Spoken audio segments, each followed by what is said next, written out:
મિત્રો, જો તમને માની દુઆઓથી પ્રેમ છે તો ચેનલને સબસ્ક્રાઇબ કરી દો.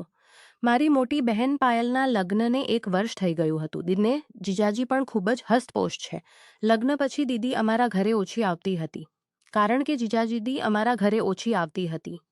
દીદી અને જીજાજી એકબીજાને ખૂબ પ્રેમ કરે છે અને એકબીજા વિના રહી શકતા નથી.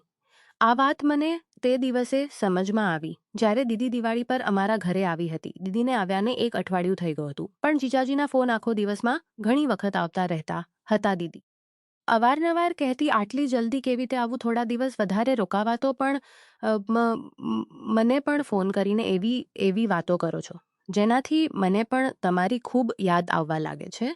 એટલામાં મમ્મી આવી ગયા અને દીદીએ ફોન કાપી મીઠાઈ ચેવડો મુઠિયા વગેરે બનાવવાનું હતું. અમે બધાએ મળીને મીઠાઈ ચેવડો મુઠિયા વસ્તુઓ બનાવી લીધી હતી અને બાકીની મીઠાઈઓ બીજા દિવસે બનાવવાનું નક્કી કર્યું. સાંજ ઢળી ચૂકી હતી અને હું બારીમાંથી બહાર જોઈ રહી હતી. ત્યારે મેં જોયું કે જીજાજી બહાર ઊભા છે. મેં જલ્દીથી દીદીને બૂમ પાડી દીધી. બહાર આવતા જ બોલી, તમે તો ખરેખર આવી ગયા. મને લાગ્યું ફોન પર તમે એમ જ કહ્યું હતું. અને બોલ્યા, મહેમાન તમે ક્યારે આવ્યા કોઈ ખબર નહીં, કશું નહીં, પહેલાં જણાવી દીધું હોત તો તમારી આગતા સ્વાગતા માટે પહેલાં જણાવી દીધું હોત તો તમારી આગતા સ્વા માટે પહેલાંથી તૈયારી કરી લેત. જીજાજી બોલ્યાના સાસુમાં કામથી શહેર આવ્યો હતો તો વિચાર્યું કે તમને બધાને મળતો જાઓ. મમ્મીએ કહ્યું, જવાની વાત હમણાંથી ન કરો, હમણાં આવ્યા છો તો ખાઈ પીને આરામ કરીને સવારે જજો. હું તમને જીજાજી કશું ન બોલ્યા અને મને પણ ખબર હતી કે જીજાજી જવા માટે નથી આવ્યા. એટલામાં દીદી પાણી લઈને આવી અને જીજાજીને પાણી આપતા ધીમેથી કાનમાં ફૂસફૂસ આવ્યું, મને સારી રીતે ખબર છે કે તમે કેમ આવ્યા છો. 1 અઠવાડિયું પણ રહી શક્યા મારા વિના. જીજાજી હસીને બોલ્યા, તું છે જે એવી. આ સાંભળીને દીદી શરમાઈને હસી અને ત્યાંથી જતી રહી. થોડી વારમાં જમવાનું તૈયાર થઈ ગયું. અમે બધાએ સાથે બેસીને જમવાનું તૈયાર થઈ ગયું. અમે બધાએ સાથે બેસીને વાતો કરતા અને બધાને હવે પલંગબાજીના રૂમમાં લગાવાયો હતો. ઘરના બધા લોકો પોતપોતાના રૂમમાં સૂવા માટે જતા રહ્યા હતા, પણ હું, દીદી અને જીજુ હજી પણ સોફા પર બેસીને ટીવી જોઈ રહ્યા હતા.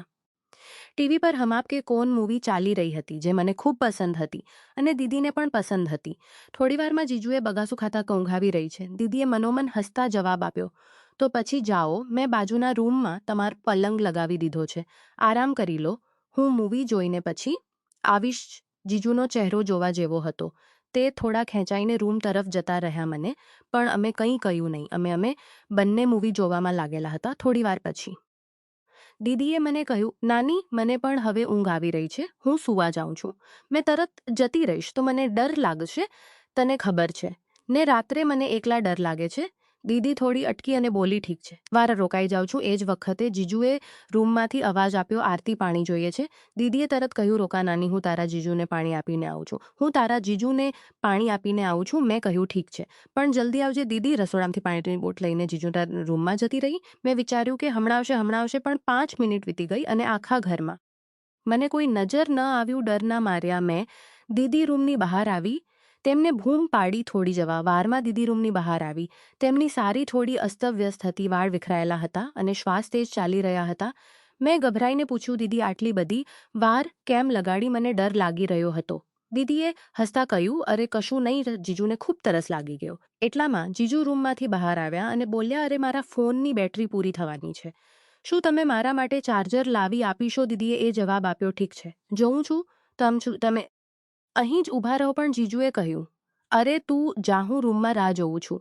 એમ કહીને તે પાછા મારા રૂમમાં જતા રહ્યા. દીદી મારા રૂમમાં તેમના રૂમમાં જતી રહી. મેં વિચાર્યું કે ચાર્જર આપીને તે તરત પાછી આવી જશે, પણ થોડીવાર વીતી ગઈ. થોડીવાર વીતી ગઈ અને દીદીનો કોઈ પતો ન હતો. મેં એકવાર ફરી દીદીને બૂમ પાડી પણ કોઈ જવાબ ન આવ્યો. હું સમજી ગઈ કે કદાચ દીદી ચાર્જર લગાવીને ફોનની ચાર્જિંગમાં વ્યસ્ત હશે. થોડો ડર પણ લાગી રહ્યો હતો, એટલે મેં ટીવી બંધ કર્યો અને મારા રૂમમાં સૂવા જતી રહી. પણ મને ઊંઘ નથી આવી રહી. પલંગ પર સૂતી હું મારો ફોન વાપરવા લાગી. અડધા કલાક પછી મારો ફોન ડેડ થઈ ગયો. તેની બેટરી પૂરી થઈ ચૂકી હતી. હવે હું આમતેમ ચાર્જર શોધવા લાગી, પણ યાદ આવ્યું કે મારું ચાર્જર તો દીદી લઈ ગઈ છે. હવે હું મૂંઝવણમાં હતી. શું ચાર્જર લેવા માટે જાઉં કે નહીં? ઊંઘ તો આમ પણ નથી આવી રહી અને કંટાળો પણ આવી રહ્યો હતો. મેં વિચાર્યું કે કદાચ ચાર્જિંગ હજી શરૂ જ થઈ હશે. મનોમન મેં તર્ક કર્યો કે આજકાલના ફાસ્ટ ચાર્જર કેટલી ઝંડી ફોન ચાર્જ કરી દે છે, જેમની બેટરી એટલી ધીમે ચાર્જ થાય છે કે ભલે ગમે તેટલો ફાસ્ટ ચાર્જર લગાવેલો સમય લાગી જ જાય છે. હું વિચારવા લાગી કે એકવાર જઈને જોઈ જ લઉં કે જીજુનો ફોન કેટલો ચાર્જ થયો છે અથવા હજી ચાર્જિંગ શરૂ જ થઈ છે. પણ આ વિચાર મારા મગજમાં ઘૂમી રહ્યો હતો કે અંતે માત્ર રૂમમાં જવું જોઈએ કે નહીં. મને વિના સમય પસાર કરવો મુશ્કેલ લાગી રહ્યો હતો. આખરે હું ચાર્જર લેવા માટે જીજુ અને દીદીના રૂમ તરફ આગળ વધી. જેવી દરવાજો ખોલવા માટે જીજુ અનિકશ તે અંદરથી બંધ હતો. બારી પણ સંપૂર્ણપણે અંદરથી બંધ હતી, પણ રૂમની અંદરથી હલવો પ્રકાશ બહાર આવી રહ્યો હતો. મેં વિચાર્યું કે સૂઈ તો નહીં ગયા હોય. થોડી પણ અટકી પછી દીદીને બૂમ પાડી. પહેલી વાર કોઈ જવાબ ન આવ્યો. બીજી વાર ફરી બૂમ પાડી ત્યારે રહ્યું, અરે શું છે, કેમ પરેશાન કરી રહી છે? આ સમયે મેં કહ્યું, દીદી તે મારો ફોન ચાર્જર અંદર રહી ગયું છે, મારો ફોન બંધ થઈ ગયો છે, ચાર્જિંગ કરવું છે. જીજુનો ફોન ચાર્જ થઈ ગયો હોય તો મને ચાર્જર આપી દે. દીદીએ થોડા ખેંચાઈ સાથેના અવાજમાં કહ્યું, અરે નથી થયો ફોન ચાર્જ. તારા જીજુના ફોનને ચાર્જ થવામાં ઘણો સમય લાગે છે. ચાર્જિંગ તો હમણાં જ શરૂ થઈ છે. તું જઈને સૂઈ જા, પરેશાન ન કર. મેં કહ્યું, દીદી બસ 3 મિનિટ માટે ચાર્જર આપી દે, મારો ફોન ફાસ્ટ ચાર્જિંગ કરે છે. દીદીએ જવાબ આપ્યો, ઠીક છે બાબા, લાવું છું, તું તારા રૂમમાં જા. હું મારા રૂમમાં પાછી ફરી. થોડીવાર પછી દીદી ચાર્જર લઈને આવી અને બોલી, આ લેટારું ચાર્જર, હવે પરેશાન ન કરતી. જેવું મેં ચાર્જર લીધું મારી નજર દીદી પર પડી. મેં આશ્ચર્યથી પૂછ્યું, દીદી આ શું પહેર્યું છે? આ તો જીજુનો શર્ટ છે, તમે તો સાડીમાં હતા છે.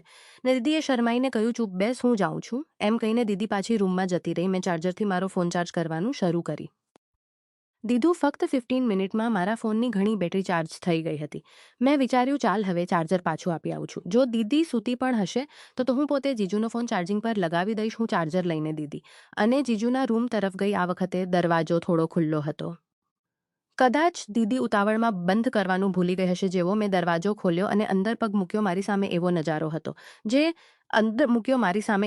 હતો જે મેં મારી જિંદગીમાં ક્યારેય નહોતો જોયો.